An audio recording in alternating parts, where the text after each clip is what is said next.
Hello friends, आज मैं आप लोगों के लिए बहुत जल्द तैयार हो जाने वाले स्पैगेटी की रेसिपी लेके आई हूँ। ये झटपट तैयार होता है। इसके लिए हमें ऑयल चाहिए 2 टेबल स्पून। उसमें जो है चॉप्ड गार्लिक 1 टीस्पून डालें, हल्का सा सॉटे करें और उसके बाद फिर दोबारा जो है उसमें चॉप्ड प्याज डालें जब तक जो है आप नूडल्स को बॉईल होने के लिए रख दें।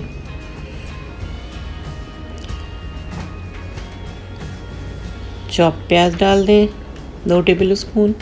उसके बाद इसमें हम उबली हुई चिकन इस्तेमाल करेंगे। ये उबली हुई चिकन मैंने फ्रीज़र में उबाल के रख दी थी, तो इसकी वजह से आसानी होगी। अगर आप चाहें तो चिकन के बगैर भी बना सकते हैं, बहुत मज़े की बनेगी।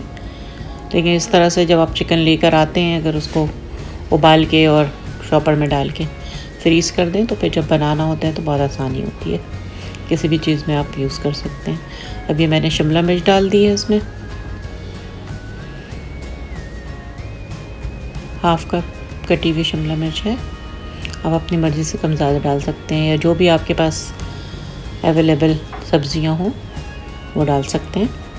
अब इसमें मैंने क्रश रेड चिली डाला है 1 teaspoon, black pepper half tea spoon और विनेगर 2 टेबल स्पून डाला है और सोया सॉस भी 2 टेबल स्पून डालेंगे इसमें। और उसके बाद इसमें आधा कप जो है हम केचप डालेंगे। ये सब चीज़ें आप अपने टेस्ट के मुताबिक कम ज़्यादा कर सकते हैं। और चिली गार्लिक सॉस डाला है मैंने इसमें। इन सब चीज़ों को अच्छी तरह से मिक्स कर लें और सॉल्ट भी डालें, क्योंकि हमने स्पैगेटी बॉईल करते हुए भी सॉल्ट डाला है, तो अंदाजे से भी डालें।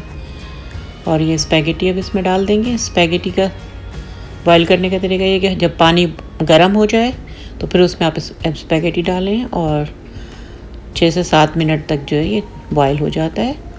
और फिर उसको जो है ठंडे पानी से अच्छी तरह से धो दें, ताकि जो उसकी कुकिंग वहीं पर रुक जाए, तो फिर वो अलग अलग रहेंगे, अदरवाइज़ वो चिपक जाते हैं। तो उस पर ठंडा पानी डालना बहुत ज़रूरी है। उसके बाद फिर आप ये स्पैगेटी इसमें डाल दें। जब तक आप ये मसाला तैयार करें तो स्पैगेटी बॉईल कर लें।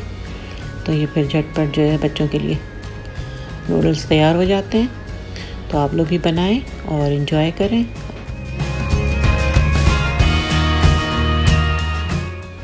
अपना ख्याल रखें, इर्द गिर्द के लोगों का ख्याल रखें, खुश रहें और खुशियाँ बाँटें।